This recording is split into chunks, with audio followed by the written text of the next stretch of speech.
Everyone knows the secret offline Dino game on Google Chrome, but can a $4 microcontroller play it?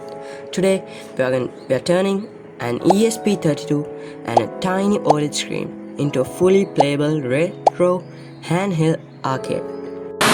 Building this setup is surprisingly simple and takes only 4 components: an ESP32 board, a 0.96-inch I2C OLED display, and a breadboard, and a single tactile push button. For the wiring, connect VCC on the OLED to 3.3 volts on ESP32 and ground to ground. Then via the I2C data lines, SEL goes to GPIO 22 and SDA goes to GPIO 21. Finally, place your jump button on GPIO 4 and connect its other leg to the ground. That's the entire hardware setup. Now for the code, we are using the Adafruit SSD1306 and GFX libraries to render the graphics.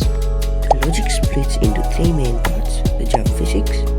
When the button on GPIO 4 drops low, it triggers upward velocity for our Dino sprite. Obstacle spawning.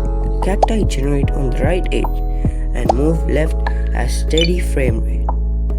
Collision detection. If the Dino hitboxes overlap with a cactus, it triggers a game over screen. Let's power it up. The OLED fires up, the ground line renders, and our Dino is ready. All code and wiring diagrams are in the description below, so you can build this right now. What game should it port to the ESP32 next? Flappy Bird or Snake? Let me know in the comments, and don't forget to hit the like and subscribe button for more DIY tech builds.